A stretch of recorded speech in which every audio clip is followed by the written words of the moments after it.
ആത്മഹത്യ എന്നുള്ളത് ഒന്നിനും ഒരു പരിഹാരമല്ല. ജീവിതത്തിൽ ഏതു പ്രതിസന്ധികളും ഏതു ബുദ്ധിമുട്ടുകളും വന്നാലും ക്ഷമയോടുകൂടി അതിനെയെല്ലാം ഉൾക്കൊണ്ടുകൊണ്ട് ആത്മവിശ്വാസത്തോടുകൂടി ജീവിതം മുന്നോട്ട് കൊണ്ടുപോകേണ്ടതുണ്ട്. നമുക്കറിയാം, ആത്മഹത്യ എന്നുള്ളത് ഇസ്ലാമിൽ വലിയ പാപമാണ്. അതൊരിക്കലും ചെയ്യാൻ പാടുള്ളതല്ല. അത്തരത്തിൽ ആത്മഹത്യ മഹാപാപമാണ് എന്ന് വെള്ളിയാഴ്ച മെമ്പറുകളിൽ വെച്ചും അതോടൊപ്പം മദ്രസയിലെ കുരുന്നുകൾക്ക് മുമ്പിൽ വെച്ചും പഠിപ്പിച്ച ഒരു ഉസ്താദ് ഒടുവിൽ സ്വന്തം ജീവിതം ഒരു പുഴയുടെ ആഴങ്ങളിലേക്ക് എറിഞ്ഞുടച്ചുകൊണ്ട് ഈ ദുനിയാവിൽ നിന്നും വിട പറഞ്ഞിരിക്കുകയാണ്. മംഗളൂരു ഉറുമണയിലെ അഷ്റഫ് മാലിക് എന്ന് പറയുന്ന ഒരു ഉസ്താദാണ് ഇത്തരത്തിൽ പുഴയിൽ ചാടി ആത്മഹത്യ ചെയ്തത്. കടബാധ്യതയും ജോലിയില്ലായ്മയും ഒക്കെ കാരണം കുറച്ച് ദിവസങ്ങളായി അനുഭവിച്ച കടുത്ത മാനസിക സംഘർഷത്തിനൊടുവിലാണ് അദ്ദേഹം ആത്മഹത്യ ചെയ്തു എന്നാണ് പറയപ്പെടുന്നത്. കഴിഞ്ഞ കുറച്ച് ദിവസങ്ങളായി അദ്ദേഹത്തിനെ കാണാനില്ലായിരുന്നു. അവസാനം തിരച്ചിലിനൊടുവിൽ ഒരു പാലത്തിൻ്റെ സമീപത്തായി ഇദ്ദേഹം ഓടിച്ചിരുന്ന ഒരു വാഹനം അവിടെയുള്ള ആൾക്കാരുടെ ശ്രദ്ധയിൽപ്പെടുകയാണ്. അവസാനം ആ പാലത്തിന് താഴെയുള്ള പുഴയിൽ തിരച്ചിൽ നടത്തിയതിൻ്റെ ഭാഗമായിട്ടാണ് അദ്ദേഹത്തിൻ്റെ ആ ഒരു മൃതശരീരം പുഴയിൽ നിന്നും കണ്ടെടുത്തത്. നോക്കൂ, ഏതൊരു സാധാരണക്കാരനായ മനുഷ്യനെയും പോലെ അദ്ദേഹം സ്വന്തമായി ഒരു വീട് പണിയുന്നുണ്ടായിരുന്നു. തൻ്റെ സ്വപ്നമായ വീട് പണിയാൻ ഇറങ്ങി തിരിച്ചപ്പോൾ വന്ന് ഭവിച്ച സാമ്പത്തിക ഭാരം താങ്ങാൻ ആ പാവം ഉസ്താദിന് സാധിച്ചില്ല. അതിലുപരിയായി അദ്ദേഹത്തെ തളർത്തിയത് കയ്യിലൊരു ജോലി പോലുമില്ലാതെ സമൂഹത്തിന് മുന്നിൽ നിൽക്കേണ്ടി വന്ന നിസ്സഹായാവസ്ഥയാണ്. ഇത് അഷ്റഫ് ഉസ്താദിൻ്റെ മാത്രം അവസ്ഥയല്ല. നമ്മുടെ കൊച്ചു കേരളത്തിലും അതിർത്തി പ്രദേശങ്ങളിലുമൊക്കെയായി തുച്ഛമായ ശമ്പളത്തിന് ജീവിക്കുന്ന പതിനായിരക്കണക്കിന് വരുന്ന മദ്രസ അധ്യാപകന്മാരും മുഅദ്ദിന്മാരും ഇമാമും ഒക്കെയുണ്ട്. നമുക്ക് നമ്മുടെ നാട്ടിലെ മഹല്ല് കമ്മിറ്റികൾ ഓരോ വർഷവും നോമ്പ് സമയമാകുമ്പോഴേക്കും അല്ലെങ്കിൽ പെരുന്നാൾ ദിവസമൊക്കെ അടുക്കുന്ന സമയങ്ങളിലൊക്കെ പള്ളിയുടെ ഭാഗങ്ങളൊക്കെ പൊളിച്ചു പണിയാറുണ്ട്. മിമ്പറൊക്കെ പുതുക്കി പണിയാറുണ്ട്. മിഹ്റാബൊക്കെ നല്ല മാർബിൾ കൊണ്ട് അലങ്കരിക്കാറുണ്ട്. അകത്തെ പള്ളി മുഴുവൻ ലക്ഷങ്ങൾ മുടക്കിയൊക്കെ എയർ കണ്ടീഷൻ ചെയ്യുന്ന മഹല്ല് കമ്മിറ്റികൾ വരെയുണ്ട്. വില കൂടിയ കാർപ്പറ്റുകൾ വിരിക്കും. പള്ളികളിൽ വർണ്ണമനോഹരമായ അലങ്കാര വിളക്കുകൾ തൂക്കും. ഇതിനു വേണ്ട ഒട്ടുമിക്ക പൈസകളുമൊക്കെ ആ നാട്ടിലെ മഹല്ല് കമ്മിറ്റികൾ അവിടെയുള്ള ജനങ്ങളിൽ നിന്നാണ് പലപ്പോഴും പിരിച്ചെടുക്കുന്നത്. നോക്കൂ, പള്ളികൾ അലങ്കരിക്കരുത് എന്നോ അല്ലെങ്കിൽ അത് പുതുക്കി പണിയരുത് എന്നോ അല്ല ഞാൻ പറയുന്നത്. പള്ളികളെന്ന് പറയുന്നത് അള്ളാഹുവിൻ്റെ ഭവനങ്ങളാണ്. അതിനെ നല്ല രീതിയിൽ പരിചരിച്ച് അതാത് മഹല്ല് കമ്മിറ്റിക്കാർ മുന്നോട്ട് കൊണ്ടുപോകേണ്ടതുണ്ട്. എന്നാൽ അതോടൊപ്പം തന്നെ ആ മഹല്ല് കമ്മിറ്റിയിൽ ജോലി ചെയ്യുന്ന ഉസ്താദുമാരുടെയും ഇമാമിങ്ങളുടെയും അവരുടെ ജീവിത അവസ്ഥ കൂടി അവിടുത്തെ മഹല്ല് കമ്മിറ്റിക്കാർ മനസ്സിലാക്കി അവരെ സഹായിക്കേണ്ടതുണ്ട്. പള്ളിയിൽ 5 നേരം നിസ്കരിക്കാൻ നേതൃത്വം നൽകുന്ന പല ഉസ്താദുമാരുടെയും ശമ്പളം ഇന്നും 10,000-ഉം 11,000-ഉം ഒക്കെയാണ്. ചിലയിടങ്ങളിൽ അതിലും താഴെയാണ്. ആലോചിച്ച് നോക്കൂ, നാട്ടുകാർക്കും ഉസ്താദിനും വിപണിയിൽ സാധനങ്ങൾക്കൊക്കെ ഒരേ വില തന്നെയാണ്. ഉസ്താദാണ് എന്ന് കരുതിക്കൊണ്ട് ഒരു കടക്കാരനും നിത്യോപയോഗ സാധനങ്ങൾക്ക് വില കുറച്ച് കൊടുക്കാറില്ല. വസ്ത്രങ്ങൾക്കും കുട്ടികളുടെ വിദ്യാഭ്യാസത്തിനും ചികിത്സയ്ക്കുമൊക്കെ സാധാരണക്കാരന് വരുന്ന അതേ ചെലവുകൾ തന്നെയാണ് ഈ പാവപ്പെട്ട ഉസ്താദുമാർക്കുമുള്ളത്. എന്നിട്ടും തങ്ങൾക്ക് ദീൻ പഠിപ്പിച്ചു തരുന്ന മനുഷ്യന് ജീവിക്കാനുള്ള വക നൽകാൻ മാത്രം അതാത് മഹല്ല് കമ്മിറ്റിക്കാർ മടി കാണിക്കുകയാണ്. വില കൂടിയ കാർപ്പറ്റിൻ്റെ തണുപ്പിലിരുന്ന് AC-യുടെ കാറ്റേറ്റ് നമ്മൾ ഉസ്താദിൻ്റെ പിന്നിൽ നിന്നുകൊണ്ട് നിസ്കരിക്കുമ്പോൾ ആ ഉസ്താദിൻ്റെ മനസ്സ് ഒരുപക്ഷെ നാളെ വീട്ടിൽ അടുപ്പെങ്ങനെ പുകയും എന്നുള്ള ചിന്തയിലായിരിക്കാം. കുട്ടിയുടെ സ്കൂൾ ഫീസ് എങ്ങനെ അടയ്ക്കുമെന്നോർത്ത് ഒരുപക്ഷെ പുകയുമായിരിക്കാം. ഒടുവിൽ കടം വാങ്ങി ബാങ്ക് ലോണിൻ്റെ പലിശ കയറി ചോദിക്കാനുള്ളവരോടെല്ലാം ചോദിച്ച് ആരും സഹായിക്കാനില്ലാതെ സമനില തെറ്റുമ്പോഴാണ് പലരും ഇത്തരത്തിലുള്ള അറ്റക്കൈയൊക്കെ പ്രയോഗിക്കുന്നത്. മരണശേഷം ആ ഉസ്താദിൻ്റെ മയ്യത്ത് നമ്മൾ പണിതുയർത്തിയ ആ പളവളപ്പുള്ള കാർപ്പറ്റിൽ AC-യുടെ തണുപ്പിൽ കുറച്ചു നേരം കിടത്തും. എന്നിട്ട് ആ കണ്ണീരിന് പിന്നിൽ നിന്ന് നമ്മൾ ജനാസ നിസ്കരിക്കും. എന്തു വലിയ ദയനീയ അവസ്ഥയാണത്. പലപ്പോഴും പല ആളുകളും ഈ ഉസ്താദുമാരോട് ചോദിക്കുന്ന ഒരു ചോദ്യമുണ്ട്. ഈ ഉസ്താദുമാർക്ക് പള്ളിയിലെ ജോലി കൂടാതെ വേറെ എന്തെങ്കിലുമൊക്കെ ബിസിനസ്സോ അല്ലെങ്കിൽ വേറെ എന്തെങ്കിലും പണിയോ ഒക്കെ ചെയ്തുകൂടെ എന്ന്. എന്തിനാണ് ഈ തുച്ഛമായ ശമ്പളവും വാങ്ങി ഇങ്ങനെ നടക്കുന്നത് എന്നൊക്കെ. എന്നാൽ നാം ഇവിടെ മനസ്സിലാക്കേണ്ട ഒരു കാര്യം എന്തെന്നാൽ 5 നേരവും കൃത്യസമയത്ത് പള്ളിയിൽ വന്ന് ബാങ്ക് വിളിക്കുകയും നിസ്കാരത്തിന് നേതൃത്വം നൽകുകയും ചെയ്യേണ്ട ഒരു ഇമാം എങ്ങനെയാണ് പുറത്തുപോയി മറ്റൊരു ജോലി ചെയ്യാനാവുക? സുബഹി മുതൽ ഇശ വരെ പള്ളിയോട് ചേർന്ന് നിൽക്കേണ്ട ആളാണ് അദ്ദേഹം. ഒരു നേരത്തെ ബാങ്ക് വിളി അല്പമെങ്ങാനും വൈകിയാൽ അതുവരെ പള്ളിയുടെ പടി കയറാത്ത ആളുകൾ പോലും വന്നുകൊണ്ട് അവിടെ പ്രശ്നമുണ്ടാക്കും.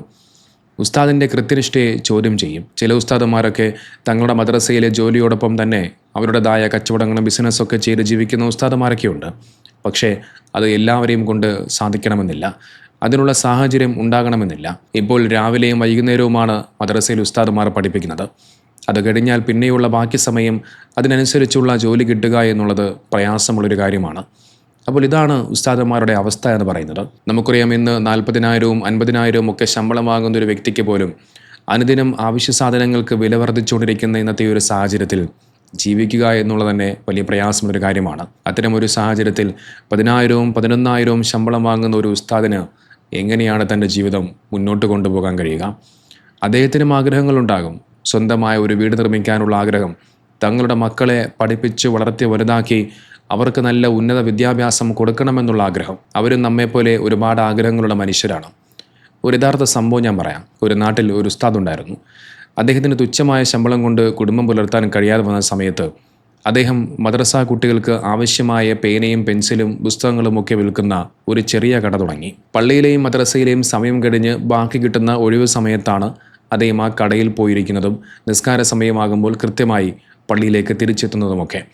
ഏതോ ദൂരദേശത്തു നിന്ന് വന്ന് അന്തസ്സോടെ ജീവിക്കാൻ ഒരു അധിക വരുമാനത്തിന് വേണ്ടി സ്വന്തം കയ്യിലെ മുതൽ മുടക്കിൽ തുടങ്ങിയ കടയായിരുന്നു അത്. പക്ഷേ ആ നാട്ടിലെ മഹല്ല് കമ്മിറ്റിക്കാർ എന്തു ചെയ്തെന്നറിയാമോ? ഉസ്താദിന് ഇപ്പോൾ പള്ളിയിൽ നിന്നും കൃത്യതയില്ല, എപ്പോഴും ബിസിനസ് ചിന്തയാണ്. ഇങ്ങനെയൊക്കെ പറഞ്ഞുകൊണ്ട് ആ പാവത്തെ ജോലി നിന്നും പിരിച്ചുവിട്ടു. പകരം വേറെ ആളെ അവിടെ എടുത്തു. വലിയ തുക കടം വാങ്ങി തുടങ്ങിയ ആ കട അദ്ദേഹം എങ്ങനെ മുന്നോട്ട് കൊണ്ടുപോകും? അദ്ദേഹത്തിൻ്റെ ജോലി പോയി, കടം തലയിലായി. അപമാനിതനായി ആ മനുഷ്യൻ അനുഭവിച്ച മാനസിക പ്രയാസം എത്രത്തോളമായിരിക്കും? നമ്മുടെ വ്യവസ്ഥിതി ഇതാണ്. ജീവിക്കാൻ ആവശ്യമായ ശമ്പളം കൊടുക്കുകയുമില്ല. അന്തസ്സോടെ ജീവിക്കാൻ സ്വയം എന്തെങ്കിലുമൊക്കെ തൊഴിൽ കണ്ടെത്തി അല്ലെങ്കിൽ മാർഗം കണ്ടെത്തിയാൽ അത് അനുവദിക്കുകയുമില്ല. ഇതൊരു വലിയൊരു വെല്ലുവിളിയാണ്. ഈ സ്ഥിതി ഇങ്ങനെ തുടർന്നു പോയി കഴിഞ്ഞാൽ വരും തലമുറയിൽ ആരെങ്കിലും ഉസ്താദാകാൻ തയ്യാറാകുമോ? നമ്മുടെ കുട്ടികൾക്ക് ദീനി വിജ്ഞാനം പഠിപ്പിക്കാൻ ഉസ്താദന്മാരില്ലാത്ത ഒരു സാഹചര്യമായിരിക്കും പിന്നീട് ഉണ്ടാകാൻ പോവുക. ഒരു ജോലിയില്ലാതെ പോലും പ്രയാസപ്പെടുന്ന 10,000-കണക്കിന് വരുന്ന മുതിർന്ന ഉസ്താദുമാർ ഇന്നും നമ്മുടെ നാട്ടിലുണ്ട്.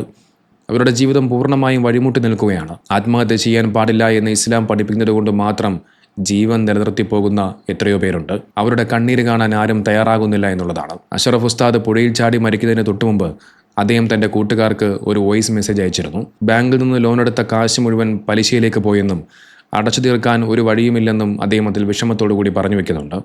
ആ വോയിസ് മെസ്സേജ് ഞാനൊന്ന് കേൾപ്പിക്കാം.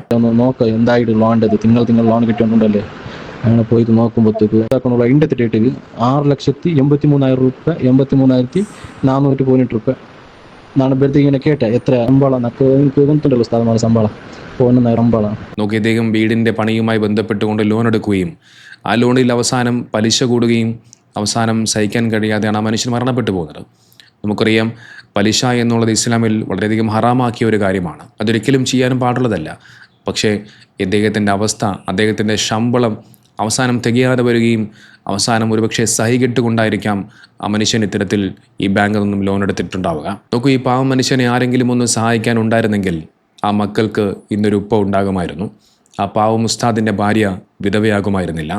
ആ കുടുംബം ഇന്ന് യത്തീമാകുമായിരുന്നില്ല. ഒരുപക്ഷെ അദ്ദേഹം മരണപ്പെട്ട് കഴിഞ്ഞപ്പോൾ അദ്ദേഹത്തിൻ്റെ ലോൺ അടയ്ക്കാനും കുടുംബത്തെ സഹായിക്കാനുമൊക്കെ എല്ലാവരും വരുമായിരിക്കും. ഇതുമായി ബന്ധപ്പെട്ടുകൊണ്ട് ചില ചാനലിലും അതോടൊപ്പം സോഷ്യൽ മീഡിയയിലുമൊക്കെ ചില ആളുകളൊക്കെ കൂടിയിരുന്നു കൊണ്ട് ചർച്ചയൊക്കെ ചെയ്യുമായിരിക്കും. പക്ഷേ അദ്ദേഹം ജീവിച്ചിരുന്ന സമയത്ത് അദ്ദേഹത്തിൻ്റെ പ്രയാസങ്ങൾ കാണാൻ ആരുമുണ്ടായില്ല. ഇനിയെങ്കിലും ഇങ്ങനൊരു അവസ്ഥ ഒരു ഉസ്താദിനും ഉണ്ടാകാതിരിക്കട്ടെ. നമ്മുടെ മഹല്ലുകളിലെ ഉസ്താദന്മാരുടെ അവസ്ഥ എന്താണെന്ന് അന്വേഷിക്കാൻ ഓരോ മഹല്ല് കമ്മിറ്റികളും അതോടൊപ്പം ആ മഹല്ല് കമ്മിറ്റികളെ നിവാസികളുമൊക്കെ ബാധ്യസ്ഥരാകേണ്ടതുണ്ട്. അവർക്ക് അന്തസ്സായി ജീവിക്കാനുള്ള സാഹചര്യം ഒരുക്കി കൊടുക്കേണ്ടതുണ്ട്. സാമ്പത്തിക പ്രയാസങ്ങൾ അനുഭവിക്കുന്ന ഒപ്പമുള്ള മനുഷ്യരെ ചേർത്ത് പിടിക്കാൻ ഇനിയെങ്കിലും നമ്മുടെ നാടും സംഘടനകളും കണ്ണു തുറക്കട്ടെ. മരണപ്പെട്ടു പോയ അഷ്റഫ് ഉസ്താദിന് പടച്ചവൻ പുറത്തു കൊടുക്കട്ടെ. അദ്ദേഹത്തിൻ്റെ കുടുംബത്തിന് പടച്ചവൻ ക്ഷമ നൽകട്ടെ.